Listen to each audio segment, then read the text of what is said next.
ಎಲ್ರಿಗೂ ನಮಸ್ಕಾರ. ಜಿಯೋ ಪೊಲಿಟಿಕ್ಸಿಗೆ ಸಂಬಂಧಪಟ್ಟಂತೆ ಇನ್ನೊಂದು ವೀಡಿಯೋನ ಮಾಡಿಬಿಡ್ತೀನಿ. ಆಮೇಲೆ ಮತ್ತೆ ನಾವು ಟ್ರಾವೆಲಿಂಗ್ ಕಂಟೆಂಟು ಇದನ್ನೆಲ್ಲ ಮಾಡೋಣ.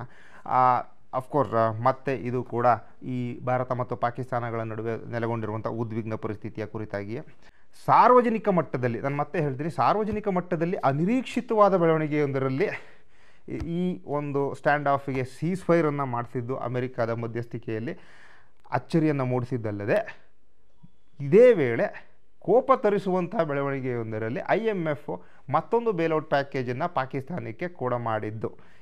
ಇಂಥ ಒಂದಷ್ಟು ವಿಚಾರಗಳ ಕುರಿತಾಗಿ ನಮ್ಮೆಲ್ಲರಿಗೂ ಕೂಡ ದೇಶವಾಸಿಗಳಿಗೆ ಬಹಳ ಸಿಟ್ಟು, ಅಸಮಾಧಾನಗಳು ನೆಲೆಗೊಂಡಿದ್ದಾವೆ. ಮೊದಲನೇದಾಗಿ ನೋಡಿ, IMFನವರು ಬೇಲೌಟ್ ಕೊಟ್ಟಂಥ ವಿಚಾರಕ್ಕೆ ಬರೋಣ. ಈ ಇಂಟರ್ನ್ಯಾಷನಲ್ ಮಾನಿಟರಿ ಫಂಡು ಎರಡನೇ ವಿಶ್ವ ಮಹಾಯುದ್ಧ ಆದ ಮೇಲೆ ಆರಂಭಗೊಂಡಿದ್ದು. ಎರಡನೇ ವಿಶ್ವ ಮಹಾಯುದ್ಧಕ್ಕೆ ಕಾರಣವಾಗಿದ್ದಂಥ ಐರೋಪ್ಯ ದೇಶಗಳು ನಮ್ಮೆಲ್ಲರಿಗೂ ಗೊತ್ತಿರೋ ಹಾಗೆ ಯುದ್ಧದಲ್ಲಿ ಗೆದ್ದರು ಸೋತರು ಆರ್ಥಿಕ ಹೊಡೆತಗಳಿಗೆ ಆ ದೇಶಗಳು ನಲುಗೋಗ್ಬಿಡ್ತವೆ ಅಂತ ಅನ್ನೋ ಹಾಗೆ ಐರೋಪ್ಯ ದೇಶಗಳು ವಿಶ್ವ ಮಹಾಯುದ್ಧದ ಪರಿಣಾಮದಿಂದ ನಲುಗಿ ಹೋಗಿದ್ವು. ಅದರಿಂದ ಆಚೆಗೆ ಬರೋದಕ್ಕೆ ಅಂತ ಅಮೆರಿಕ ಮತ್ತು ಐರೋಪ್ಯ ದೇಶಗಳು ಒಂದಷ್ಟು ಆರ್ಥಿಕ ಸಂಸ್ಥೆಗಳನ್ನು ಜೊತೆಯಾಗಿ ನಿರ್ಮಿಸ್ಕೊಳ್ತವೆ. ಅದರಲ್ಲಿ ವರ್ಲ್ಡ್ ಬ್ಯಾಂಕು, IMF ಕೂಡ ಇದ್ದಾವೆ. ಈ IMFನ ಆರಂಭಿಕ ದಿನಗಳಲ್ಲಿ ಯುರೋಪ್ಯ ದೇಶಗಳು ಸಾಲವನ್ನು ತಗೊಳ್ತಾ ಇದ್ವು. ಹಾಗೆ ಆ ಯುರೋಪ್ನಲ್ಲೇ ಸಿರಿವಂತವಾಗಿದ್ದಂಥ ದೇಶಗಳು ಈ ಬ್ಯಾಂಕ್ನ ಎಕ್ಸ್ಚೆಕ್ಕರ್ಗೆ ಕೊಡುಗೆಗಳನ್ನು ಕೊಡ್ತಾ ಇದ್ವು.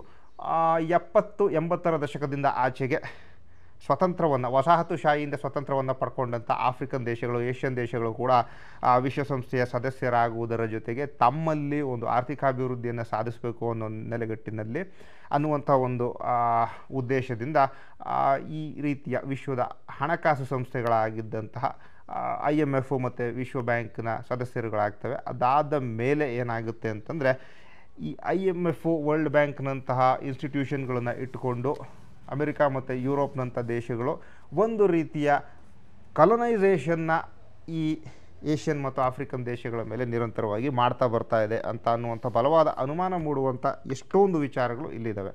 ನೋಡಿ, ಈಗ ಮೊನ್ನೆ IMF ಬೇಲ್ಔಟನ್ನು ಪಾಕಿಸ್ತಾನಕ್ಕೆ ಸ್ಯಾಂಕ್ಷನ್ ಮಾಡುವಂಥ ನೆಲೆಗಟ್ಟಿನಲ್ಲಿ IMFನ ಎಕ್ಸಿಕ್ಯೂಟಿವ್ ಬೋರ್ಡ್ ಇರುತ್ತಲ್ಲ, ಅಲ್ಲಿ ಒಂದು ಮೀಟಿಂಗು ನಡೆಯುತ್ತೆ. ಅದಕ್ಕೆ ಬೇಕಾದಂತಹ ಕೇಸ್ ಪೇಪರ್ಗಳನ್ನು ರೆಡಿ ಮಾಡ್ತಾ ಇರ್ತಾರೆ.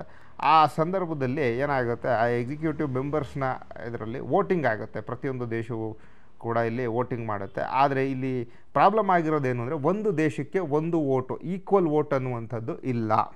ಈ IMFನ ಸ್ಪೆಷಲ್ ಡ್ರಾಯಿಂಗ್ ರೈಟ್ಸ್ ಅಥವಾ ಅದರ ಖಜಾನೆ ಅಂತ ತಿಳ್ಕೊಳ್ಳೋಣ. ಸ್ಪೆಷಲ್ ಡ್ರಾಯಿಂಗ್ ರೈಟ್ಸ್ ಅಂದರೆ ಆ ಖಜಾನೆಗೆ ಯಾವ ದೇಶ ಹೆಚ್ಚಿನ ಪ್ರಮಾಣದಲ್ಲಿ ಹಣವನ್ನು ಕೊಡುತ್ತೋ ಅದಕ್ಕೆ ಹೆಚ್ಚಿನ ಪರ್ಸೆಂಟೇಜ್ ಆಫ್ ವೋಟ್ಸು ಇರುತ್ತೆ. ಆ ಪ್ರಕಾರದಲ್ಲಿ ಅಮೆರಿಕಕ್ಕೆ 16.4% ಆಫ್ ವೋಟ್ಸ್ ಇದೆ. IMFನಲ್ಲಿ 187ರಿಂದ 190 ಸದಸ್ಯ ದೇಶಗಳನ್ನು ಇರೋದು. ಅದರಲ್ಲಿ ಒಂದೇ ದೇಶ 16.4% ವೋಟಿಂಗ್ ಪರ್ಸೆಂಟೇಜ್ನ ತೊಗೊಂಡಿದೆ ಅಂತಂದರೆ ಲೆಕ್ಕ ಹಾಕ್ಕೊಳ್ಳಿ. ಇನ್ನು ಇದರ ನೇಟೋ ಮಿತ್ರರಾದಂಥ ಜರ್ಮನಿ 5.3% ಆಫ್ ವೋಟನ್ನು ಹೊಂದಿದರೆ, UK 4.03, ಫ್ರಾನ್ಸು 4.03 ಮತ್ತು ಚೈನಾ 6.14% ಆಫ್ ವೋಟಿಂಗ್ ಶೇರನ್ನು ಪಡ್ಕೊಂಡಿದೆ. ಇವೆಲ್ಲನೂ ಸೇರ್ಕೊಂಡ್ಬಿಟ್ರೆ 35%ಗಿಂತ ಜಾಸ್ತಿ ವೋಟಿಂಗ್ ಆಗುತ್ತೆ. ಅದಲ್ಲದೆ ಯಾವುದೇ ಒಂದು ದಿನನಿತ್ಯದ ಒಂದು ವ್ಯವಹಾರದಲ್ಲಿ, IMFನ ವ್ಯವಹಾರದಲ್ಲಿ ಯಾವುದೇ ಒಂದು ನಿರ್ಣಯವನ್ನು ಕೈಗೊಳ್ಳಬೇಕಾದ್ರೆ, ಈ ವೋಟಿಂಗ್ ಮಾಡಬೇಕಾದ್ರೆ ಅದರಲ್ಲಿ ನಾವು ಹೌದು ಅಂತ ವೋಟ್ ಹಾಕ್ಬೋದು, ಇಲ್ಲ ಅಂತಂದರೆ ವೋಟ್ ಮಾಡೋದ್ರಿಂದ ನಾವು ವೋಟ್ ಮಾಡಲ್ಲ ಅಂತ ಅಂದ್ಬಿಟ್ಟು ಹಿಂದೆ ಸರಿಬೋದೇ ಹೊರತು, ಇಲ್ಲ ನಾವು ಇದಕ್ಕೆ ಬೆಂಬಲ ಕೊಡೋದಿಲ್ಲ ಅನ್ನುವಂಥ ವೋಟಿಂಗ್ ಮಾಡುವಂಥ ಪವರು ಇಲ್ಲ. ಸೊ ಇಷ್ಟರ ಮಟ್ಟಿಗೆ ಏನು ಆ ಪಾಶ್ಚಾತ್ಯ ದೇಶಗಳು ತಮ್ಮ ಒಂದು ಮೂಗಿನ ನೇರಕ್ಕೆ ಮಾಡಿಕೊಂಡಿರುವಂಥ ರೆಗ್ಯುಲೇಷನ್ಸ್ನ ಮೇಲೆ ಈ IMF ಇರ್ಬೋದು ಅಥವಾ ವರ್ಲ್ಡ್ ಬ್ಯಾಂಕ್ನಂಥ ಆರ್ಥಿಕ ಸಂಸ್ಥೆಗಳು ನಡೀತಾ ಇದ್ದಾವೆ. ಹಾಗಾಗಿ ನಮ್ಮೆಲ್ಲರಿಗೂ ಗೊತ್ತಿರೋ ಹಾಗೆ ಪಾಕಿಸ್ತಾನವನ್ನು ಅಮೆರಿಕ ಸೌತ್ ಏಷ್ಯಾದಲ್ಲಿ ಮತ್ತು ಸೆಂಟ್ರಲ್ ಏಷ್ಯಾದಲ್ಲಿ ತನ್ನ ರಾಜಕೀಯ ಹಾಗೂ ಇಸ್ಲಾಮಿಕ್ ವರ್ಲ್ಡ್ನಲ್ಲಿ ತನ್ನ ಒಂದು ಜಿಯೋ ಪೊಲಿಟಿಕ್ಸ್ ಅಥವಾ ಭೌಗೋಳಿಕ ರಾಜಕೀಯದ ನೀತಿಗಳು ಮತ್ತು ಆ ನಡೆಗಳನ್ನು ನಡೆಸ್ಕೊಂಡು ಹೋಗೋದಕ್ಕೆ ಇರಲಿ, ಆಟಕ್ಕುಂಟು ಲೆಕ್ಕಕ್ಕಿಲ್ಲ ಅನ್ನುವಂಥ ಒಂದು ಪಾನನ್ನಾಗಿ ಇಟ್ಕೊಂಡಿರುವಂಥದ್ದು. ಹೀಗೆ ಇಟ್ಕೊಂಡಿರುವಂಥ ಪಾಕಿಸ್ತಾನ ಅಮೆರಿಕದ ಪಾಲಿಗೆ ಈ ಪಾಕಿಸ್ತಾನ ಉದ್ಧಾರನೂ ಆಗಬಾರ್ದು, ಆ ಕಡೆ ಸಂಪೂರ್ಣ ನಶಿಸಿಯೂ ಹೋಗಬಾರ್ದು. ಸೊ ಸಂಪೂರ್ಣ ನಶಿಸಿ ಹೋಗದೇ ಇರಲಿ ಅಂತ ಅಂದ್ಬಿಟ್ಟು ಪಾಕಿಸ್ತಾನಕ್ಕೆ ಮತ್ತೊಂದು ಬೇಲೌಟ್ ಪ್ಯಾಕೇಜನ್ನು ಅಮೆರಿಕ ನೇತೃತ್ವದ ಒಂದು ಪ್ರಭಾವದಲ್ಲಿ IMF ಒಂದು ಅನುಮೋದನೆಯನ್ನು ಕೊಟ್ಟಿದೆ. ಈ ಬೇಲೌಟ್ ಪ್ಯಾಕೇಜಿನ ಈ ಹಿಂದೆ 65ರ ಯುದ್ಧ ಮುಗಿದಂಥ ಸಂದರ್ಭದಲ್ಲೂ ಕೂಡ 65 ಮತ್ತು 68ರಲ್ಲಿ ಪಾಕಿಸ್ತಾನಕ್ಕೆ ಕೊಡಲಾಗಿತ್ತು. ಮತ್ತು 71ರ ಯುದ್ಧ ಮುಗಿದ ಬಳಿಕವೂ ಕೂಡ 71 ಮತ್ತು 72ರಲ್ಲಿ ಸತತ 2 ವರ್ಷವೂ ಪಾಕಿಸ್ತಾನಕ್ಕೆ IMFನ ಬೇಲ್ಔಟ್ ಪ್ಯಾಕೇಜನ್ನು ಕೊಡಲಾಗಿತ್ತು. ಮತ್ತು 89ರಿಂದ ಆಚೆಗೆ ತಗೊಂಡಾಗ 28 ಸಲ ಇದೇ ರೀತಿಯ IMF ಬೇಲ್ಔಟನ್ನು ಪಾಕಿಸ್ತಾನಕ್ಕೆ ಕೊಡಮಾಡಲಾಗ್ತಿದೆ. ಮತ್ತು 2019 ಅಂದರೆ ಬಾಲಾಕೋಟ್ ಏರ್ ಸ್ಟ್ರೈಕ್ ಆದಮೇಲಿಂದ ಇಲ್ಲಿಯವರೆಗೂ ಈ 2025 ಅಂದರೆ 6 ವರ್ಷಗಳ ಅವಧಿಯಲ್ಲಿ 4 ಸಲ IMF ಬೇಲ್ಔಟನ್ನು ಪಾಕಿಸ್ತಾನಕ್ಕೆ ಕೊಡಲಾಗಿದೆ.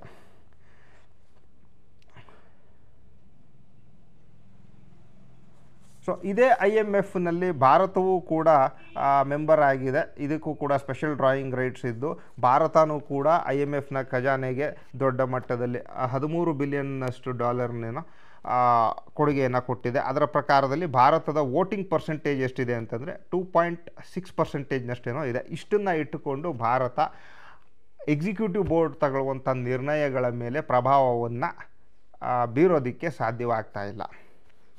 ಇನ್ನು ಭಾರತ ಈ IMFನಿಂದ ಕಡೆಯ ಬಾರಿ ಲೋನ್ ಅಂತ ತೊಗೊಂಡಿದ್ದು 1993ನಲ್ಲಿ. ಏನು ಲೋನ್ಗಳನ್ನು ತೊಗೊಂಡಿತ್ತೋ ಅದೆಲ್ಲವನ್ನು ಸಂಪೂರ್ಣವಾಗಿ 2000ನೇ ಇಸವಿಯ ಹೊತ್ತಿಗೆ ಮರುಪಾವತಿಯನ್ನು ಮಾಡಿ ಮುಗಿಸಿದೆ. ಸೊ ಇಷ್ಟರ ಮಟ್ಟಿಗೆ ವ್ಯತ್ಯಾಸ ಇದೆ ನಮ್ಮ ಮತ್ತು ಪಾಕಿಸ್ತಾನದ ನಡುವೆ. ಒಂದು ಕಡೆ ಪಾಕಿಸ್ತಾನ IMFನಲ್ಲಿ ಭಿಕ್ಷೆ ಬೇಡ್ತಾನೆ ಇರುತ್ತದೆ ಪ್ರತಿ ವರ್ಷ. ಭಾರತ ಸ್ವಾಭಿಮಾನದ ಸಂಕೇತವಾಗಿ ತಾನು ಲೋನ್ ತಗೊಳ್ಳುವಂಥ ಪೊಸಿಷನ್ನಿಂದ ಆಚೆಗೆ ಬಂದು ತಾನೇ ಒಂದು ದೊಡ್ಡ ಮಟ್ಟದ ಅಮೌಂಟನ್ನು ಈ IMFನ ಎಕ್ಸ್ಚೆಕ್ಕರ್ಗೆ ಕೊಟ್ಟಿರುವಂಥ ದೇಶಗಳ ಪಟ್ಟಿಯಲ್ಲಿ 8ನೇ ಸ್ಥಾನದಲ್ಲಿದೆ. ಅಷ್ಟು ಒಂದು ಅಮೌಂಟನ್ನು ಸ್ಪೆಷಲ್ ಡ್ರಾಯಿಂಗ್ ರೈಟ್ಸ್ ತನ್ನ ಪಾಲಿನ ಸ್ಪೆಷಲ್ ಡ್ರಾಯಿಂಗ್ ರೈಟ್ಸ್ ಆಗಿ ಇಟ್ಟುಕೊಂಡಿದೆ. ಸೊ ನಾವು ಕೂಡ ಪಾಕಿಸ್ತಾನದವರ ಮಟ್ಟಿಗೆ ಇಳಿಯದೇನೆ ಅವರು ಹೇಗೆ ನಮ್ಮನ್ನು ನಶಿಸಿ ಹೋಗಲಿ, ನಾವು ಬದುಕ್ತಿದ್ರೂ ಪರವಾಗಿಲ್ಲ, ಹೊಟ್ಟೆಗೆ ಹುಲ್ ತಿಂದರೂ ಪರವಾಗಿಲ್ಲ, ಅಣ್ವಸ್ತ್ರಗಳನ್ನು ಮಾಡ್ಕೋಬೇಕು, ಈ ರೀತಿಯ ಒಂದು ಕಿತ್ತೋದ ಮಾನಸಿಕತೆಯನ್ನು ಬೆಳೆಸ್ಕೊಳ್ಳದೆ ಅವರ ಒಂದು ಶತ್ರುತ್ವವನ್ನು ಎದುರಾಕೊಂಡು ಅದಕ್ಕೆ ಪ್ರತಿ ಏಟನ್ನು ಕೊಟ್ಕೊಂಡು ಇದೇ ಸಂದರ್ಭದಲ್ಲಿ ನಾವೊಂದು ನಾಗರಿಕ ದೇಶವಾಗಿ ಮುಂದುವರಿಬೇಕು. ಅದಲ್ಲದೆ ನಮ್ಮ ಸ್ವಾಭಿಮಾನವನ್ನು ಯಾವುದೇ ಒಂದು ಸೂಪರ್ ಪವರ್ನ ಮುಂದೆ ಸಂಪೂರ್ಣವಾಗಿ ಬಿಟ್ಕೊಡಬಾರದು ಅಂತ ಅಂದ್ಬಿಟ್ಟು ಆಲಿಪ್ತ ನೀತಿಯ ಒಂದು ದೊಡ್ಡ ರಾಜಕೀಯ ಶಕ್ತಿಯನ್ನು ಹುಟ್ಟಾಕೊಂಡು, ನಿಮಗೆ ಗೊತ್ತಿರ್ಬೋದು ನಾನ್ ಅಲೈನ್ಮೆಂಟ್ ಮೂಮೆಂಟನ್ನು ಶುರು ಮಾಡಿದ್ದೆ ಇಂಡಿಯಾ. ಇದೇಂದಕ್ಕೆ ಶುರು ಮಾಡ್ತೋ, ನಾವು ಅಮೆರಿಕಾದ ಬಣ ಆಗಲಿ ಅಥವಾ ರಷ್ಯಾದ ಬಣವನ್ನಾಗಲಿ ನಾವು ಸೇರಿಕೊಂಡು ಅವ್ರು ಹೇಳ್ದಂಗೆಲ್ಲ ಕೇಳೋದಿಲ್ಲ. ನಮ್ಮ ದೇಶದ ಹಿತಾಸಕ್ತಿಗೆ ಯಾವ ನಿರ್ಧಾರ ಬೇಕೋ, ಯಾರ ಕಡೆಗೆ ನಾವು ವಾಲ್ಬೇಕು, ಯಾರ ಜೊತೆ ಸ್ನೇಹ ಹಸ್ತವನ್ನು ಚಾಚಬೇಕು, ಅದು ಬೇಕಾದರೆ ಅಮೆರಿಕ ಜೊತೆನಾರು ಆಗಿರ್ಬೋದು, ರಷ್ಯಾ ಜೊತೆನಾರು ಆಗಿರ್ಬೋದು, ಯಾರ ಜೊತೆ ಬೇಕಾದರೂ ನಾವು ಸ್ನೇಹ ಹಸ್ತವನ್ನು ಚಾಚ್ತೀವಿ ನಮ್ಮ ಹಿತಾಸಕ್ತಿಗಳನ್ನು ಗಮನದಲ್ಲಿಟ್ಟುಕೊಂಡು ಅನ್ನುವಂಥ ನಿಲುವನ್ನು ಬೆಳೆಸ್ಕೊಂಡಿದ್ದಕ್ಕೆ ಇವತ್ತು ನಾವು IMFನ ಡೋನರ್ ಕಂಟ್ರಿ ಆಗಿದ್ದರೆ ಪಾಕಿಸ್ತಾನದವರು ನಮ್ಮ ಮೇಲೆ ಯಾವಾಗಲೂ ಈ ದ್ವೇಷವನ್ನು ಮಸಿತಾ ಅವ್ರ ಹತ್ರ ಪ್ರತಿ ವರ್ಷವೂ ಭಿಕ್ಷೆ ಬೇಡುವಂಥ ಒಂದು ಭಿಕ್ಷುಕ ದೇಶ ಆಗಿದೆ.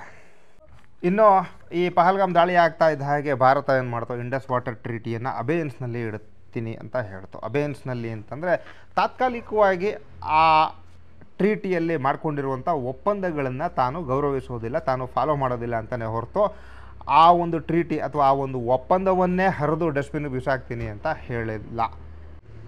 ಈ ವಿಚಾರವಾಗಿ ಭಾರತ ಸರ್ಕಾರವನ್ನು ಬ್ಲೇಮ್ ಮಾಡೋದು ಭಾಳ ಸುಲಭ. ಅದು ಕಾಂಗ್ರೆಸ್ ಇರಲಿ BJPನೇ ಇರಲಿ ಸರ್ಕಾರದಲ್ಲಿ, ಅದೆಲ್ಲ ಮಾತು. ಇಲ್ಲಿ ಏನು ಅಂತಂದರೆ ಈ ಒಂದು ಟ್ರೀಟಿಯನ್ನು ಫೆಸಿಲಿಟೇಟ್ ಮಾಡಿರುವಂಥದ್ದು ವಿಶ್ವ ಬ್ಯಾಂಕು. ಈ ವಿಶ್ವ ಬ್ಯಾಂಕು ನಮ್ಮ ಆರ್ಥಿಕ ಪ್ರಗತಿಗೆ 1948ರಿಂದ ಇದುವರೆಗೂ $27 ಬಿಲಿಯನ್ ಆರ್ಥಿಕ ನೆರವನ್ನು ಕೊಡ್ತಾ ಬಂದಿದೆ. 48ನೇ ಇಸ್ವಿನಲ್ಲಿ ರೈಲ್ವೆ ಪುನಶ್ಚೇತನಕ್ಕಿರ್ಬೋದು ಅಥವಾ ಇತ್ತೀಚಿನ ದಿನಗಳಲ್ಲಿ ಇನ್ಫ್ರಾಸ್ಟ್ರಕ್ಚರು, ಈ ಸೋಲಾರ್ ಎನರ್ಜಿ ಇರ್ಬೋದು, ಪಬ್ಲಿಕ್ ಹೆಲ್ತು, ಎಜುಕೇಷನ್ನು, ಹಾಗೆ ಪ್ರಾಕೃತಿಕ ವಿಕೋಪಗಳನ್ನು ಎದುರಿಸುವಂಥ ಅನೇಕ ಯೋಜನೆಗಳಿಗೆ ಕೇಂದ್ರ ಸರ್ಕಾರ ಹಾಗೂ ಎಲ್ಲ ರಾಜ್ಯ ಸರ್ಕಾರಗಳ ಯೋಜನೆಗಳಿಗೆ ವಿಶ್ವ ಬ್ಯಾಂಕು ಆರ್ಥಿಕ ನೆರವನ್ನು ಕೊಡ್ತಾನೆ ಬಂದಿದೆ. ಅದರಲ್ಲಿ ತುಂಬ ಮೇಯ್ನ್ ಆಗಿರುವಂಥ ಎಕ್ಸಾಂಪಲ್ಗಳನ್ನು ನಿಮಗೆ ಕೊಡ್ತೀನಿ. ಸರ್ವ ಶಿಕ್ಷಾ ಅಭಿಯಾನ, ಏನು 6 ವರ್ಷದಿಂದ 14 ವರ್ಷದ ಮಕ್ಕಳು ಕಡ್ಡಾಯವಾಗಿ ಎಲ್ಲರಿಗೂ ಉಚಿತ ಶಿಕ್ಷಣವನ್ನು ಕೊಡಬೇಕು ಅಂದ್ಬಿಟ್ಟು ನಾವು ದೊಡ್ಡ ಮಟ್ಟದಲ್ಲಿ ಶಾಲೆಗಳನ್ನು ಸ್ಥಾಪನೆ ಮಾಡೋದಕ್ಕೆ ಮುಂದಾದವು. ಅದಕ್ಕೆ $2 ಬಿಲಿಯನ್ ಕೊಟ್ಟಿದೆ. ಇನ್ನು ಪ್ರಧಾನಮಂತ್ರಿ ಗ್ರಾಮ ಸಡಕ್ ಯೋಜನೆ, ಅದಕ್ಕೆ $2.1 ಬಿಲಿಯನ್ ಗ್ರಾಮೀಣ ಪ್ರದೇಶದಲ್ಲಿ ರಸ್ತೆಯನ್ನು ಹಾಕುವಂಥ ದೊಡ್ಡ ಮಹತ್ವಾಕಾಂಕ್ಷಿ ಯೋಜನೆ. ಅದು ತುಂಬ ಪಾಪ್ಯುಲರ್ ಆಗಿರುವಂಥ ಯೋಜನೆ.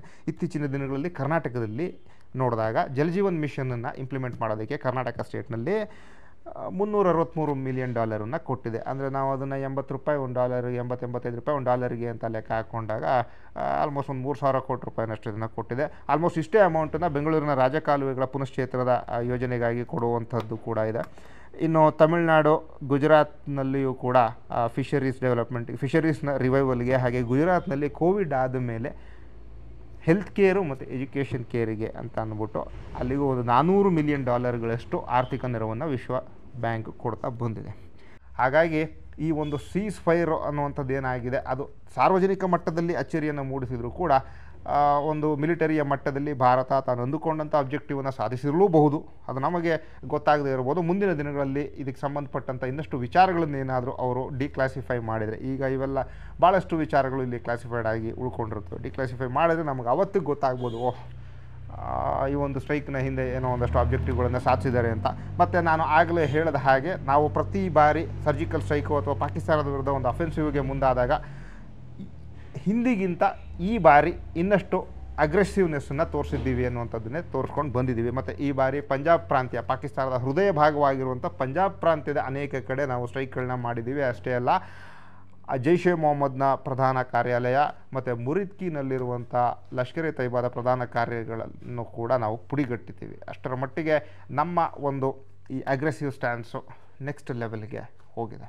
ಬಹುಶಃ ಮುಂದೆ ಪಾಕಿಸ್ತಾನ ಇಂಥದ್ದೇ ಒಂದು ಮಿಸ್ಅಡ್ವೆಂಚರ್ನ ಮಾಡಿದಾಗ ಇದಕ್ಕಿಂತ ಇನ್ನಷ್ಟು ಅಗ್ರೆಸಿವ್ ಆಗಿರುವಂಥ ರೆಸ್ಪಾನ್ಸನ್ನು ಯಾವುದೇ ಸರ್ಕಾರ ಇದ್ದರೂ, ಮುಂದೊಂದು ದಿನ ಬೇರೆ ಪಕ್ಷದ ಸರ್ಕಾರವೇ ಬಂದರೂ ಕೂಡ ಇನ್ನೂ ಅಗ್ರೆಸಿವ್ ಆಗಿರುವಂಥ ಒಂದು ರೆಸ್ಪಾನ್ಸನ್ನು ಕೊಡಲೇಬೇಕಾದಂತಹ ಒಂದು ಹೊಸ ಪ್ಯಾರಡೈಮನ್ನು ನಾವು ಈ ಮೂಲಕ ಹುಟ್ಟಾಕಿದ್ದೀವಿ. ಅದಂತೂ ಎಲ್ಲರೂ ಒಪ್ಪಲೇಬಹುದಾದಂಥ ಒಂದು ವಿಚಾರ. ಆಮೇಲೆ ಭಯೋತ್ಪಾದನೆಯ ವಿರುದ್ಧ ಹೋರಾಟದ ವಿಚಾರದಲ್ಲಿ ಬಂದಾಗ ನಾವು ಅಮೆರಿಕಾದಷ್ಟು ಇಸ್ರೇಲ್ನಷ್ಟು ಅಗ್ರೆಸಿವ್ ಆಗಿಲ್ಲ ಅನ್ನುವಂಥ ಸಾಕಷ್ಟು ಆರೋಪಗಳನ್ನು ನಾವು ಕೇಳ್ತಾ ಇರ್ತೀವಿ. ನಾನು ಅಧ್ಯಯನ ಮಾಡಿ ತಿಳ್ಕೊಂಡಿರುವ ಪ್ರಕಾರದಲ್ಲಿ ಭಯೋತ್ಪಾದನೆ ವಿರುದ್ಧ ಹೋರಾಟದಲ್ಲಿ ಯಾವ ದೇಶವೂ ಫುಲ್ ಪ್ರೂಫ್ ಅಲ್ಲ. ಅಮೆರಿಕ ಅಷ್ಟು ದೊಡ್ಡ ದಿಗ್ಗಜ, ಅಂಥ ದೊಡ್ಡ ಸೂಪರ್ ಪವರ್ ಮಿಲಿಟರಿಯನ್ನು ಹೊಂದಿದ್ರೂ ಕೂಡ 9/11 ಅಂತ ಅಟ್ಯಾಕು ಅಲ್ಲಿಯೂ ಕೂಡ ಆಗೋಯಿತು. ಅದಕ್ಕೂ ಮುಂಚೆ 93ನಲ್ಲೂ ಕೂಡ ಇಂಥ ಅಟ್ಯಾಕ್ಗಳನ್ನು ಮಾಡೋಕ್ಕೆ ಹೋಗಿ ಸಿಗಾಕೊಂಡಿರೋ ಅಟ್ಯಾಕರ್ಸು. ಮತ್ತು ಪ್ರತಿನಿತ್ಯವೂ ಆ ದೇಶದಲ್ಲಿ ಶೂಟೌಟ್ನಂಥ ಪ್ರಕರಣಗಳು ನಡೀತಾ ಇರುವಂಥದ್ದು ಅಥವಾ ಇನ್ನಷ್ಟು ಅಶಾಂತಿಯುತವಾದಂಥ ವಿಚಾರಗಳನ್ನು, ಅದರ ಇಂಟರ್ನಲ್ ಸೆಕ್ಯೂರಿಟಿಯ ವಿಚಾರವನ್ನು ನಾವು ಅರ್ಥ ಮಾಡ್ಕೊಂಡಾಗ ಕೇಳ್ತಾ ಇರ್ತೀವಿ. ಇನ್ನು ಇಸ್ರೇಲ್ ವಿಚಾರಕ್ಕೆ ಬಂದರೆ, ನಮ್ಮ ದೇಶ ಸ್ವತಂತ್ರಗೊಂಡಂಥ ಸಂದರ್ಭದಲ್ಲಿ ಆ ದೇಶವೂ ಕೂಡ ಅಸ್ತಿತ್ವಕ್ಕೆ ಬಂತು. ಅಲ್ಲಿಂದ ಇಲ್ಲಿವರೆಗೂ ಕೂಡ ಅದು ಕೂಡ ಲೆಕ್ಕವಿಲ್ಲದಷ್ಟು ಯುದ್ಧಗಳನ್ನು ಮಾಡಿದೆ. ಇಸ್ರೇಲ್ ಅರಬ್ ಕಾನ್ಫ್ಲಿಕ್ಟ್ಸ್ ಅಂತ ನೀವು ಇಂಟರ್ನೆಟ್ನಲ್ಲಿ ಬೇಜಾನ್ ನೋಡ್ಬೋದು. ಈಜಿಪ್ಟು, ಸಿರಿಯಾ, ಲೆಬನಾನು, ಜೋರ್ಡಾನ್ ಅಂಥ ದೇಶಗಳ ಜೊತೆ. ಇನ್ನು ಅದರ ಇಮಿಡಿಯೇಟ್ ನೇಬರ್ಹುಡ್ನಲ್ಲಿ ಅಂದರೆ ಸೌದಿ ಇರ್ಬೋದು, ಲೆಬನಾನ್, ಜೋರ್ಡಾನ್, ಈಜಿಪ್ಟ್ ಇವ್ಯಾವೂ ಕೂಡ ನ್ಯೂಕ್ಲಿಯರ್ ಪವರ್ಡ್ ಅಲ್ಲ. ಆದರೆ ಇಸ್ರೇಲು ನ್ಯೂಕ್ಲಿಯರ್ ಪವರ್ಡ್ ದೇಶ. ಅದಲ್ಲದೆ ಅಮೆರಿಕ ಅದರ ಹಿಂದೆ ಯಾವಾಗಲೂ ಇದ್ದೇ ಇರುತ್ತೆ. ಇಷ್ಟೆಲ್ಲ ಇದ್ಕೊಂಡು ಕೂಡ ಇಸ್ರೇಲ್ನಲ್ಲಿ ಇವತ್ತಿಗೂ ಕೂಡ ಭಯೋತ್ಪಾದಕ ಘಟನೆಗಳು ಪ್ರತಿನಿತ್ಯ ನಡೀತಾ ಇದ್ದಾವೆ ಅನ್ನುವಷ್ಟು ರೆಗ್ಯುಲರ್ ಆಗಿಬಿಟ್ಟಿದ್ದಾವೆ. ಈಗ ದೂರದ ಇರಾನ್ನಲ್ಲಿ ಅಲ್ಲಿನ ಸೇನಾ ಅಧ್ಯಕ್ಷನ ಒಬ್ಬನನ್ನು ಡ್ರೋನ್ ಅಟ್ಯಾಕ್ ಮಾಡಿ ಕೊಲ್ಲುತ್ತೆ ಇಸ್ರೇಲು. ಆಮೇಲೆ ಇರಾಕು ನ್ಯೂಕ್ಲಿಯರ್ ಪವರನ್ನು, ಅಣ್ವಸ್ತ್ರಗಳನ್ನು ತಯಾರಿಸ್ಕೊಳ್ಳೋದಕ್ಕೆ ನ್ಯೂಕ್ಲಿಯರ್ ಪವರ್ ಪ್ಲ್ಯಾಂಟ್ಗಳನ್ನು ಹೊಂದಿತ್ತು ಅನ್ನೋ ವಿಚಾರ ಗೊತ್ತಾಗ್ತಿದ್ದ ಹಾಗೆ ಆಪರೇಷನ್ ಒಪೇರಾದಂಥ ಏರ್ ಸ್ಟ್ರೈಕ್ ಮಾಡಿ ಅದನ್ನು ಹೊಡೆದಾಕುತ್ತೆ. ಇಂಥ ದೊಡ್ಡ ಮಟ್ಟದ ಅಡ್ವೆಂಚರ್ಗಳನ್ನೆಲ್ಲ ಮಾಡ್ಕೊಂಡು ಬಂದಿರುವಂಥ ಇಸ್ರೇಲ್ನಲ್ಲೂ ಕೂಡ ನೋಡಿ, ರೀಸೆಂಟ್ ಎಕ್ಸಾಂಪಲ್ನ ಕೊಡ್ತೀನಿ. 2023 ಅಕ್ಟೋಬರ್ 7 ನಡೆದ ಒಂದು ಘಟನೆಯಲ್ಲಿ ಗಾಜಾದ ದಕ್ಷಿಣ ಭಾಗದಲ್ಲಿ ಹಮಾಸ್ನ ಸಂಘಟನೆ ಏನು ಮಾಡುತ್ತೆ, ಭಯೋತ್ಪಾದಕ ಸಂಘಟನೆ 250ಕ್ಕೂ ಹೆಚ್ಚು ಇಸ್ರೇಲಿಗಳನ್ನು ಅಪಹರಿಸಿ ಒತ್ತೆಯಾಳುಗಳನ್ನಾಗಿ ಇಟ್ಟುಕೊಂಡು ಅವ್ರನ್ನ ಬಿಡುಗಡೆ ಮಾಡಬೇಕು ಅಂದರೆ ಇಸ್ರೇಲ್ನವರು ಬಂಧಿಸಿರುವಂಥ ನಮ್ಮ ಜನಗಳನ್ನು ಬಿಡುಗಡೆ ಮಾಡಬೇಕು ಅಂತ ಅಂದ್ಬಿಟ್ಟು ಈ ಹೋಸ್ಟೇಜ್ ಕ್ರೈಸಿಸ್ನ ಶುರು ಮಾಡಿದೆ. ಅದು ಇವತ್ತಿಗೂ ಕೂಡ ನಡೀತಾ ಇದೆ. ಇನ್ನೂ 20 ಜನ ಒತ್ತೆಯಾಳುಗಳನ್ನೇನೋ ತನ್ನ ಹಿಡಿತದಲ್ಲಿ ಹಮಾಸ್ ಭಯೋತ್ಪಾದಕ ಸಂಘಟನೆ ಇಟ್ಕೊಂಡಿದೆ. ಇವ್ರುಗಳನ್ನು ಅಂದರೆ ಈ ಒತ್ತೆಯಾಳುಗಳನ್ನು ಬಿಡಿಸ್ಕೊಳ್ಳೋದಕ್ಕೆ ಪ್ರತಿಯಾಗಿ ಪ್ಯಾಲೆಸ್ತೈನ್ ಬೆಂಬಲಿತವಾದಂಥ ಹಮಾಸ್ ಸಂಘಟನೆ ಹೇಳಿರುವಂಥ ವ್ಯಕ್ತಿಗಳನ್ನು ಇಸ್ರೇಲು ಬಿಡುಗಡೆ ಮಾಡಬೇಕಾಗಿ ಬಂದಿತ್ತು. ಅದರಲ್ಲಿ ಈ ಬಿಡುಗಡೆಯಾದಂಥ ವ್ಯಕ್ತಿಗಳ ಪೈಕಿ ಒಂದಷ್ಟು ಜನರ ಮೇಲೆ ಗಂಭೀರವಾದ ಭಯೋತ್ಪಾದನೆಯ ಆರೋಪಗಳು ಕೂಡ ಇದ್ದವು. ನೋಡಿ, ಇಸ್ರೇಲಿಗೆ ಅಮೆರಿಕಾದ ಬೆಂಬಲ ಇದೆ, ನ್ಯೂಕ್ಲಿಯರ್ ಪವರ್ ಇದೆ, ಇಷ್ಟೆಲ್ಲ ಇದೆ. ಅದು ಅಲ್ಲದೆ ಅದರ ಮಿಸೈಲ್ ಶೀಲ್ಡು, ಅದರ ಮಿಸೈಲ್ ಸ್ಟ್ರೈಕಿಂಗ್ ಕೆಪಾಬಿಲಿಟೀಸ್ ಇರ್ಬೋದು, ಅಥವಾ ಇತ್ತೀಚೆಗೆ ಒಂದು ಪೇಜರ್ ಅಟ್ಯಾಕ್ಗಳ ಮೂಲಕ ಲೆಬನಾನ್ ದೇಶವನ್ನು ಸಂಪೂರ್ಣವಾಗಿ ನಡುಗಿಸ್ಬಿಟ್ಟಿತ್ತು ಇಸ್ರೇಲು. ಆ ವಿಚಾರವು ಕೂಡ ಭಾಳ ದೊಡ್ಡ ಮಟ್ಟದಲ್ಲಿ ಗ್ಲೋಬಲಿ ಸುದ್ದಿಯಾಗಿತ್ತು. ಇಂಥದ್ದೆಲ್ಲ ದೊಡ್ಡ ಒಂದು ಕಾಲರ್ ರೈಸಿಂಗ್ ಆಗಿರುವಂಥ ಅಡ್ವೆಂಚರ್ಗಳು ಮಾಡ್ತಾಯಿದ್ರು ಕೂಡ ಇಸ್ರೇಲು ಕೂಡ ಭಯೋತ್ಪಾದನೆಯಿಂದ ಪ್ರತಿನಿತ್ಯ ನರಳುತ್ತಲೇ ಇದೆ. ಅಮೆರಿಕದ ಉದಾಹರಣೆಯನ್ನೇ ತಗೊಳ್ಳೋಣ. ವಿಶ್ವ ವಾಣಿಜ್ಯ ಕಟ್ಟಡದ ಮೇಲೆ 9/11 ದಾಳಿ ಆಗುತ್ತೆ. ಅದಾದಮೇಲೆ ಅದು ಮುರ್ಕೊಂಡು ಆಫ್ಘಾನಿಸ್ತಾನದ ಮೇಲೆ ಯುದ್ಧಕ್ಕೆ ಬೀಳುತ್ತೆ. ಒಸಾಮಾ ಬಿನ್ ಲಾಡೆನನ್ನು ನಮಗೆ ಒಪ್ಪಿಸಿ ಅಂತ ಅಲ್ಲಿರುವ ತಾಲಿಬಾನ್ ಸರ್ಕಾರ ಕೇಳಿದಾಗ ಅದು ಆಗೋದಿಲ್ಲ ಅಂತ ಹೇಳಿದಂಥ ಸಂದರ್ಭದಲ್ಲಿ ಅದಾಗಿ 10 ವರ್ಷ ಅಫ್ಘಾನಿಸ್ತಾನದ ಎಲ್ಲ ಗುಡ್ಡಗಾಡು ಪ್ರದೇಶದಲ್ಲಿ ದುರ್ಬೀನ್ ಹಾಕ್ಕೊಂಡು ಹುಡುಕಿ ತನ್ನ ಪಡೆಗಳನ್ನು ಆ ಮೂಲೆಗಳಿಗೆಲ್ಲ ಕಳಿಸಿ ತಾಲಿಬಾನಿಗಳಿಂದ ಪ್ರತಿ ಏಟುಗಳನ್ನು ಕೂಡ ತಿಂದು 10 ವರ್ಷ ಚೆನ್ನಾಗಿ ನೀರು ಕುಡಿದು ಪಾಕಿಸ್ತಾನದವರು ಇವ್ರಿಗೆ ಚೆನ್ನಾಗಿ ಚಳ್ಳೆ ಹಣ್ಣು ತಿನ್ನಿಸಿ ನಿಮಗೆ ಭಯೋತ್ಪಾದನೆ ವಿರುದ್ಧ ನಿಮ್ಮ ಈ ಹೋರಾಟದಲ್ಲಿ ನಾವು ಸಪೋರ್ಟ್ ಮಾಡ್ತೀವಿ ಅಂತ ಹೇಳ್ಕೊಂಡು ಇವ್ರ ಹತ್ರ ಚೆನ್ನಾಗಿ ದುಡ್ಡು ಪಡ್ಡೆಲ್ಲ ಕಿತ್ಕೊಂಡು ಆ ಲ್ಯಾಡನನ್ನು ತಮ್ಮದೇ ನೆಲೆಯಲ್ಲಿ ಇಟ್ಕೊಂಡಿರ್ತಾರೆ. ಅವನನ್ನು ಕೊನೆಗೂ ಹುಡುಕಿ ಇಂಥದ್ದೇ ಒಂದು ಸರ್ಜಿಕಲ್ ಸ್ಟ್ರೈಕ್ ಮಾಡಿ ಹೊಡೆದಾಕೋ ಹೊತ್ತಿಗೆ 10 ವರ್ಷ ಹಿಡಿತದೆ. ಅದಲ್ಲದೇ $2.3 ಟ್ರಿಲಿಯನ್ ಅಮೆರಿಕ ಈ ಕಾರ್ಯಾಚರಣೆಯಲ್ಲಿ ಖರ್ಚು ಮಾಡಿದೆ ಅಂತ ಅನೇಕ ಲೆಕ್ಕಾಚಾರಗಳು ನಾವು ಓಪನ್ ಸೋರ್ಸ್ಗಳಲ್ಲಿ ನೋಡ್ಬೋದು. $1.5 ಟ್ರಿಲಿಯನ್ ಬರೀ ಮಿಲಿಟರಿ ಕಾರ್ಯಾಚರಣೆಗೆ, ಇನ್ನು ಮಿಕ್ಕಂಥ ಅಮೌಂಟನ್ನು ಅಫ್ಘಾನಿಸ್ತಾನದಲ್ಲಿ ತನ್ನ ಒಂದು ಕೈಗೊಂಬೆ ಅಂತಿದ್ದ ಸರ್ಕಾರವನ್ನು ಕೂರಿಸಿ ಅದನ್ನು ಪ್ರತಿಷ್ಠಾಪನೆ ಮಾಡಿ ಅಲ್ಲಿ ಒಂದಷ್ಟು ರೀಕನ್ಸ್ಟ್ರಕ್ಷನ್ ಕೆಲಸಗಳನ್ನು ಮಾಡೋದಕ್ಕೆ ಖರ್ಚು ಮಾಡಿದೆ ಅಂತ. ಸೊ ನೋಡಿ, ಅಮೆರಿಕಕ್ಕೆ ಒಬ್ಬನ್ನ ಹಿಡಿಯೋದಕ್ಕೆ 10 ವರ್ಷ ಬೇಕಾಗಿ ಬಂತು. ಇದೇ ಒಸಾಮಾ ಬಿನ್ ಲಾಡೆನ್ನ ಆ ಮಟ್ಟಿಗೆ ಹೋಗೋದಕ್ಕೆ ಬೆಳೆಸಿದ್ಯಾರೋ ಇದೆಲ್ಲವೂ ಕೂಡ ಜಗತ್ತಿಗೆ ಗೊತ್ತಿರುವಂಥ ನಗ್ನ ರಹಸ್ಯ. ಅದನ್ನು ಬೆಳೆಸೋದಕ್ಕೆ ಪಾಕಿಸ್ತಾನವನ್ನು ಬಳಸ್ಕೊಂತು. ಆದರೆ ಭಾರತ ಯಾವತ್ತೂ ಕೂಡ ಭಯೋತ್ಪಾದನೆಯ ವಿರುದ್ಧ ಹೋರಾಟ ಅಂತ ಬಂದಾಗ ನಿಜವಾಗ್ಲೂ ಪಾರದರ್ಶಕ ನಿಲುವನ್ನು ಹೊಂದಿರುವಂಥ ಶಕ್ತಿ, ತನ್ನ ಅಸ್ತಿತ್ವಕ್ಕೆ ಕಂಟಕಪ್ರಾಯವಾಗಿರುವಂಥ ಈ ಭಯೋತ್ಪಾದನೆಯ ವಿರುದ್ಧ ನೇರ ಹೋರಾಟವನ್ನು ಮಾಡ್ತಿರೋದೇ ಭಾರತ. ಈ ಭಯೋತ್ಪಾದನೆ ವಿರುದ್ಧ ಹೋರಾಟ ಮಾಡ್ತೀವಿ ಅನ್ನೋ ಹೆಸರಿನಲ್ಲಿ ಪಾಕಿಸ್ತಾನದಂಥ ದೇಶಗಳು ಅಥವಾ ಸಿರಿಯಾ, ಲೆಬನಾನ್, ಇರಾಕ್ನಂಥ ಅಸ್ಥಿರ ದೇಶಗಳನ್ನು ಭಾರತ ಸೃಷ್ಟಿ ಮಾಡಬೇಕು ಅನ್ನುವಂಥ ಉದ್ದೇಶವನ್ನು ಹೊಂದಿಲ್ಲ. ಸರಿ, ಈಗ ಸೀಸ್ಫೈರ್ ಆಯಿತು, ಎರಡು ದೇಶಗಳ ನಡುವೆ ಈ ಒಂದು ಟೆನ್ಷನ್ನು ಏನೇನೋ ಡಿಎಸ್ಕಲೇಟ್ ಆಯಿತು. ಆದರೆ ಈ ಒಂದು ಎಸ್ಕಲೇಷನ್ ಆಗ್ತಾ ಇದ್ದಂಥ ಸಂದರ್ಭದಲ್ಲಿ ಪಾಕಿಸ್ತಾನ ಈ ಹಿಂದೆ ಮಾಡ್ತಾ ಇದ್ದಂಥ ರೀತಿಯಲ್ಲಿ, ಅಂದರೆ 99ರ ಕಾರ್ಗಿಲ್ ವಾರದ ಒಂದು ನಿದರ್ಶನವನ್ನು ಕೊಡ್ತೀನಿ. ಆ ಕಾರ್ಗಿಲ್ ವಾರನ ಶುರು ಮಾಡೋದರಿಂದ ಮೋಟಿವೇಶನ್ಗಳು, ಪ್ಲ್ಯಾನ್ಗಳು ಇದು ಮುಷರಫ್ನ ಮುಂದೆ. ಅದರಲ್ಲಿ ಒಂದು ಪ್ಲ್ಯಾನ್ ಏನಿತ್ತು, ತುಂಬ ದೊಡ್ಡ ಪ್ಲ್ಯಾನ್ಗಳಲ್ಲಿ ಒಂದು ಅಂತಂದರೆ ಕಾಶ್ಮೀರ ಕಣಿವೆಯಲ್ಲಿ ಭಯೋತ್ಪಾದನೆ ತುಂಬಾ ಇತ್ತು, ಆದರೆ ಲಡಾಖ್ನಲ್ಲಿ ಇರಲಿಲ್ಲ. ಯಾಕೆಂದರೆ ಲಡಾಖ್ನಲ್ಲಿ ಸ್ಥಳೀಯರಲ್ಲಿ ಯಾರೂ ಕೂಡ ಆ ಭಯೋತ್ಪಾದಕ ಚಟುವಟಿಕೆಗಳಿಗೆ ಬೆಂಬಲವನ್ನು ಕೊಡ್ತಿರೋದಿಲ್ಲ. ಆದರೆ ಕಾಶ್ಮೀರ ಕಣಿವೆಯಲ್ಲಿ ಇದಕ್ಕೆ ಸ್ಥಳೀಯ ಮಟ್ಟದಲ್ಲಿಯೂ ಕೂಡ ಭಾಳಷ್ಟು ಬೆಂಬಲ ಸಿಕ್ಕಿರೋದ್ರಿಂದ ತುಂಬಾ ಟೆರರಿಸ್ಟ್ ಆ್ಯಕ್ಟಿವಿಟಿಗಳು ನಡೀತಾ ಇರ್ತವೆ. ಇದನ್ನು ಈ ಆ್ಯಂಟಿ ಟೆರರಿಸಮ್ ಎನ್ಕೌಂಟರ್ಗಳನ್ನು ಭಾರತೀಯ ಸೇನೆ ತುಂಬ ಪರಿಣಾಮಕಾರಿಯಾಗಿ ಮಾಡೋದಕ್ಕೆ ಶುರು ಮಾಡಿರುತ್ತೆ 97, 98, 99ನಲ್ಲಿ. ಅದರ ಪರಿಣಾಮವಾಗಿ ಏನಾಗಿರುತ್ತದೆ, ಕಣಿವೆಯಲ್ಲಿ ಭಯೋತ್ಪಾದನೆಯ ಒಂದು ಅಟ್ಟಹಾಸ ಕಡಿಮೆ ಆಗಿರ್ತದೆ. ಹೇಗೆ ಈಗ ನೋಡಿ 2021, 22, 23ರಲ್ಲೆಲ್ಲ ಭಯೋತ್ಪಾದನೆ ಅಟ್ಟಹಾಸ ಕಡಿಮೆ ಆಗಿತ್ತು, ಅದೇ ರೀತಿ ಯಾವಾಗಲೂ ಆಗಿರುತ್ತದೆ. ಆದರೆ ಏನಾದರೂ ಮಾಡಿ ಮತ್ತೆ ಅದೇ ಲೆವೆಲ್ಲಿಗೆ ಭಯೋತ್ಪಾದಕ ಚಟುವಟಿಕೆಗಳನ್ನು ಕಾಶ್ಮೀರ ಕಣಿವೆಯಲ್ಲಿ ಮರುಸ್ಥಾಪಿಸಬೇಕು ಅನ್ನುವಂಥ ಉದ್ದೇಶವೂ ಕೂಡ ಇದಿತ್ತು. ಅದರ ಪರಿಣಾಮವಾಗಿ ಕಾರ್ಗಿಲ್ನಲ್ಲಿ ಯುದ್ಧ ಆರಂಭಗೊಂಡಿದ್ದರಿಂದ ಕಾಶ್ಮೀರ ಕಣಿವೆಯಲ್ಲಿದ್ದಂತಹ ಸೇನೆಯ ತುಕಡಿಗಳನ್ನು ಹೆಚ್ಚಿನ ಸಂಖ್ಯೆಯಲ್ಲಿ ಕಾರ್ಗಿಲ್ಲಿಗೆ ರವಾನೆ ಮಾಡಲಾಗುತ್ತೆ. ಆ ಸಂದರ್ಭದಲ್ಲಿ ಕಾಶ್ಮೀರ ಕಣಿವೆಯಲ್ಲಿ ಭದ್ರತೆಯ ಒಂದು ಇದು ಅರೇಂಜ್ಮೆಂಟ್ಗಳು ಒಂದಷ್ಟು ಲೂಸನ್ ಅಪ್ ಆಗಿ ಇವರುಗಳಿಗೆ ಭಯೋತ್ಪಾದಕರನ್ನು ನಿಯಂತ್ರಣ ರೇಖೆಯಿಂದ ಆಚೆಗೆ ಕಾಶ್ಮೀರ ಕಣಿವೆಯತ್ತ ನುಸುಳಿಸೋದಕ್ಕೆ ಸುಲಭ ಆಗುತ್ತೆ. ಆತ ಇದನ್ನು ಇಲ್ಲಿಗೆ ಮಾತ್ರ ಬಿಡಲಿಲ್ಲ. ಕಾರ್ಗಿಲ್ ಯುದ್ಧ ಮುಗಿದ ಮೇಲೆ, ಅಂದರೆ ಜುಲೈ 26ನೇ ತಾರೀಕು ಈ ಸೀಸ್ಫೈರು ಎಲ್ಲ ಆಗುತ್ತೆ. ಹೇಗೆ ಅಮೆರಿಕ ಮಧ್ಯ ಬಂದು ಸೀಸ್ಫೈರ್ನ ಮಾಡಿಸ್ತೋ ಇವಾಗ, ಅದೇ ಥರ ಆವಾಗಲೂ ಕೂಡ ಕ್ಲಿಂಟನ್ನ ಮಧ್ಯಸ್ಥಿಕೆಯಲ್ಲಿ ಸೀಸ್ಫೈರ್ ಆಗುತ್ತೆ.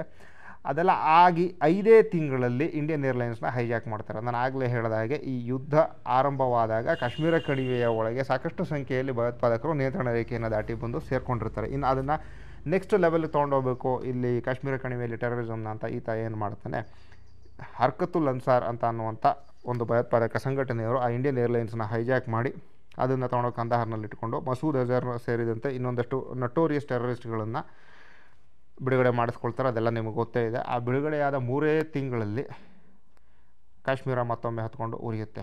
ಆತ ಬಿಡುಗಡೆಯಾದ 1 ತಿಂಗಳಲ್ಲಿ ಜೈಷೆ ಮೊಹಮ್ಮದ್ ಅನ್ನುವಂಥ ಭಯೋತ್ಪಾದಕ ಸಂಘಟನೆಯನ್ನು ಸ್ಥಾಪಿಸ್ತಾನೆ. ಈ ಜೈಷೆ ಮೊಹಮ್ಮದ್ ಸಂಘಟನೆ ಇದೆಯಲ್ಲ, ಇದು ಪಾಕಿಸ್ತಾನದ ISI ತಾನೇ ಸೃಷ್ಟಿಸಿರುವಂಥ ಒಂದು ಭಯೋತ್ಪಾದಕ ಸಂಘಟನೆ. ಅದೇ ಲಷ್ಕರ್ ಎ ತೈಬಾ ಪಾಕಿಸ್ತಾನದ ISI ತನ್ನಿಂದ ತಾನೇ ಸೃಷ್ಟಿ ಮಾಡಿಲ್ಲ. ಅದಕ್ಕೆ ಫಂಡಿಂಗು ಬೇರೆ ದೇಶಗಳಿಂದ, ಅಮೆರಿಕ, ಸೌದಿ ಅರೇಬಿಯಾದಂಥ ದೇಶಗಳಿಂದ ಬಂದಿತ್ತು. ಹಾಗೆ ವೆಪನ್ಸ್ಗಳು ಕೂಡ ಅವರುಗಳು ಪೂರೈಕೆ ಮಾಡಿದರು. ಅವುಗಳನ್ನೆಲ್ಲ ಇಟ್ಕೊಂಡು ಅಫ್ಘಾನಿಸ್ತಾನದಲ್ಲಿರುವಂಥ ಜಿಹಾದಿಗಳ ಜೊತೆ ಸೇರಿಕೊಂಡು ಸೃಷ್ಟಿ ಮಾಡಿದ್ದು. ಆದರೆ ಜೈಷೆ ಮೊಹಮ್ಮದನ್ನು ಪ್ಯೂರ್ಲಿ ISIನೇ ಸೃಷ್ಟಿ ಮಾಡಿ ಕಾಶ್ಮೀರದಲ್ಲಿ ತನ್ನ ಏನು ಅಜೆಂಡಾ ಇಟ್ಕೊಂಡಿದೆಯೋ ಅದಕ್ಕೋಸ್ಕರ ಅಂತಲೇ ಸೃಷ್ಟಿ ಮಾಡುತ್ತೆ. ಆವಾಗಲೇ ಈ ಜೈಷೆ ಮೊಹಮ್ಮದ್ ಸೃಷ್ಟಿ ಮಾಡಿದ್ದು. ಅದೇ ರೀತಿಯಲ್ಲಿ ಈಗಿನ ಮುಲ್ಲಾ ಜನರಲ್ ಆಗಿರುವಂಥ ಅಸೀಮ್ ಮುನೀರು ಕೂಡ ಈ ಮುಷರಫ್ನ ಟ್ರಿಕ್ಗಳಿಂದ ಒಂದಷ್ಟು ಇನ್ಸ್ಪೈರ್ ಆಗಿ ಅದೇ ಟ್ರಿಕ್ಗಳನ್ನು ಮಾಡೋದಕ್ಕೆ ಪ್ರಯತ್ನ ಪಟ್ಟಿರುವಂಥದ್ದು ಇದರಲ್ಲಿ ಗೊತ್ತಾಗಿದೆ. ಏನು ಅಂತಂದರೆ, ಕಳೆದ 3-4 ದಿನಗಳ ಈ ಗಲಾಟೆಯಲ್ಲಿ ಪೂಂಚು ರಜೌರಿ ಸೆಕ್ಟರ್ನಲ್ಲಿ ಅಕ್ರಾಸ್ LOC ಸಿಕ್ಕಾಬಿಟ್ಟೆ ಫೈರಿಂಗ್ ಮಾಡ್ತಾಯಿತ್ತು ಪಾಕಿಸ್ತಾನ ಅನ್ನುವಂಥದ್ದನ್ನು ನಾವು ಸುದ್ದಿ ನೋಡ್ತಾನೆ ಇದ್ದೀವಿ. ಈ ರೀತಿ ಫೈರಿಂಗು ಅನ್ಪ್ರೊವೋಕ್ಡ್ ಫೈರಿಂಗ್ ಮಾಡಿದಾಗಲೆಲ್ಲ ಅದೇನು ಮಾಡ್ತದೆ, ಭಯೋತ್ಪಾದಕರನ್ನು ನಿಯಂತ್ರಣ ರೇಖೆ ಒಳಗಡೆ ನುಸುಳುವಂಗೆ ಮಾಡುತ್ತೆ. ಅದೇ ರೀತಿಯಲ್ಲಿ ಮಾಡಿದೆ. ಇಂಥದ್ದೇ ಒಂದು ಇನ್ಸಿಡೆಂಟ್ನಲ್ಲಿ BSFನವರು 7 ಜನ ಭಯೋತ್ಪಾದಕರನ್ನ ಕೊಂದಂಥ ವಿಚಾರವನ್ನು ನೀವು ನೋಡಿದ್ರಿ. ಸೊ ಇದರಿಂದ ನಮಗೇನು ಅರ್ಥ ಆಗುತ್ತೆ, ಮತ್ತೊಮ್ಮೆ ಕಾಶ್ಮೀರ ಕಣಿವೆಯಲ್ಲಿ ಕಳೆದ 3-4 ವರ್ಷಗಳಿಂದ ಈ ತಣ್ಣಗಾಗಿದ್ದಂಥ ಭಯೋತ್ಪಾದನೆಯನ್ನು ಮತ್ತೊಮ್ಮೆ ಹೊತ್ಕೊಂಡು ಉರಿಯೋ ಹಾಗೆ ಮಾಡುವಂಥ ಟೆಕ್ನಿಕ್ಕು ಕೂಡ ಅಸೀಮ್ ಮುನೀರ್ಗೆ ಇದೆ. ಇನ್ನು ಈ ಅಸೀಮ್ ಮುನೀರ್ನ ಇತಿಹಾಸವನ್ನು ನಾನು ಒಂದು ಸ್ವಲ್ಪ ತಿಳ್ಕೊಂಡೆ. ಆತನ ತಂದೆ ಪಂಜಾಬ್ನ ಜಲಂಧರ್ನಿಂದ ಸ್ವತಂತ್ರ ಸಂದರ್ಭದಲ್ಲಿ ಆ ಕಡೆಗೆ ಹೋಗಿದ್ದು, ಆತ ಮಸೀದಿಯಲ್ಲಿ ಶುಕ್ರವಾರದ ಬೋಧನೆಯನ್ನು ಮಾಡ್ತಾ ಇರ್ತಾರೆ. ಇನ್ನು ಈತ ಬಾಲ್ಯದಲ್ಲಿ ಮದ್ರಸಾದಲ್ಲಿ ತನ್ನ ಶಿಕ್ಷಣವನ್ನು ಪಡಿತಾನೆ. ಇದಾದ ಮೇಲೆ ಆಫೀಸರ್ಸ್ ಟ್ರೈನಿಂಗ್ ಸ್ಕೂಲ್ನ ಮುಖಾಂತರ ಸೇನಾಧಿಕಾರಿಯಾಗಿ ನೇಮಕಗೊಂಡು ಸಾಮಾನ್ಯವಾಗಿ ಪಾಕಿಸ್ತಾನ್ ಮಿಲಿಟರಿ ಅಕಾಡೆಮಿ ಅಲ್ಲಿನ ಮಿಲಿಟರಿ ಆಫೀಸರ್ಸ್ನ ಟ್ರೈನಪ್ ಮಾಡುತ್ತೆ. ಆದರೆ ಒಮ್ಮೊಮ್ಮೆ ಆಫೀಸರ್ಗಳು ಶಾರ್ಟೇಜ್ ಆದಾಗ ಟೆಂಪ್ರರಿ ಅರೇಂಜ್ಮೆಂಟ್ ಅಂತ ಈ ಆಫೀಸರ್ಸ್ ಟ್ರೈನಿಂಗ್ ಸ್ಕೂಲನ್ನು ಶುರು ಮಾಡುತ್ತೆ. ಸೊ ಈ ಥರ ಒಂದು ಟೆಂಪ್ರರಿ ಅರೇಂಜ್ಮೆಂಟ್ನ ಇನ್ಸ್ಟಿಟ್ಯೂಷನ್ ಮೂಲಕ ಈತ ಸೇನೆಗೆ ಬರ್ತಾನೆ. ಸೊ ಹುಟ್ಟಿನಿಂದಲೇ ಭಾರತ ವಿರೋಧಿ ಹಾಗೂ ಧಾರ್ಮಿಕ ತೀವ್ರತೆಯ ಅಫೀಮನ್ನು ತಲೆಗೇರಿಸಿಕೊಂಡು ಬೆಳೆದು ಬಂದಂತಹ ಈ ಅಸೀಮ್ ಮುನೀರ ಈಗ ಪಾಕಿಸ್ತಾನದ ಒಂದು ಅತ್ಯಂತ ಪವರ್ಫುಲ್ ಆಗಿರುವಂಥ ಪೊಸಿಷನ್ನಲ್ಲಿ ಕುಳಿತಿರುವಂಥದ್ದು. ಹಾಗೂ ಈತ ಅಟ್ಲೀಸ್ಟ್ 2027ರವರೆಗೆ ಜನರಲ್ ಆಗಿ ಇರ್ತಾನೆ. ಇದಾದ ಮೇಲೆ ಮುಷರಫು ಅಥವಾ ಜಿಯಾ ಉಲ್ ಹಕ್ರ ಹಾದಿಯನ್ನು ಹಿಡಿದು ಮಿಲಿಟರಿ ಸರ್ವಾಧಿಕಾರಿ ಆಗಬೇಕು ಅನ್ನುವಂಥ ಆಸೆಗಳು ಈತನಲ್ಲಿವೆ ಅನ್ನುವಂಥದ್ದು ಪಾಕಿಸ್ತಾನದ ಅಗ್ರ ಚಿಂತಕರ ಚಾವಡಿಯಲ್ಲಿ ಅನೇಕ ಬಾರಿ ಮಾತುಗಳು ಕೇಳಿ ಬರ್ತಾ ಇದ್ದಾವೆ. ಹಾಗಾಗಿ ನಾವು ಪಹಲ್ಗಾಮ್ ಅಥವಾ ಪುಲ್ವಾಮಾದಂಥ ದಾಳಿಗಳು ಹೇಗೆ ಈ ಅಸೀಮ್ ಮುನೀರ ISI ಚೀಫ್ ಆಗಿ ಆಮೇಲೆ ಸೇನಾಧ್ಯಕ್ಷನಾಗಿ ಆರ್ಕೆಸ್ಟ್ರೇಟ್ ಮಾಡಿದ್ನೋ ಅಂಥ ದಾಳಿಗಳು ಮತ್ತೆ ಮರುಕಳಿಸದಂತೆ ನಮ್ಮ ಭದ್ರತಾ ವ್ಯವಸ್ಥೆಯನ್ನು ಇನ್ನಷ್ಟು ಫುಲ್ ಪ್ರೂಫ್ ಆಗಿ ಮಾಡಿಕೊಳ್ಬೇಕು. ನೋಡೋಣ ಮತ್ತು ಪಾಕಿಸ್ತಾನ ಏನಾದ್ರು ಇದೇ ರೀತಿಯಲ್ಲಿ ಬಾಲ ಬಿಚ್ಚಿದರೆ ಅವತ್ತಿಗೆ ಇನ್ನೂ ಎಷ್ಟು ಸಿವಿಯರ್ ಆದ ಮಟ್ಟದಲ್ಲಿ ನಾವು ಪ್ರತಿಕ್ರಿಯೆಯನ್ನು ಕೊಡ್ತೀವಿ ಅಂತ. ಮತ್ತು ನನ್ನ ಕಂಟೆಂಟ್ ನಿಮಗೇನಾದ್ರು ಇಷ್ಟವಾಗ್ತಿದ್ದಲ್ಲಿ ದಯವಿಟ್ಟು ನನ್ನ ಚಾನಲ್ಗೆ ಸಬ್ಸ್ಕ್ರೈಬ್ ಮಾಡಿ. ಹಾಗೆ ನಿಮ್ಮ ಸ್ನೇಹಿತರಿಗೂ ಈ ಚಾನಲ್ ಬಗ್ಗೆ ತಿಳಿಸಿ. ನನಗೆ ನಿಮ್ಮ ಬೆಂಬಲದ ಅಗತ್ಯ ಈ ಸಂದರ್ಭದಲ್ಲಿ ತುಂಬ ಇದೆ. ನಮಸ್ಕಾರ.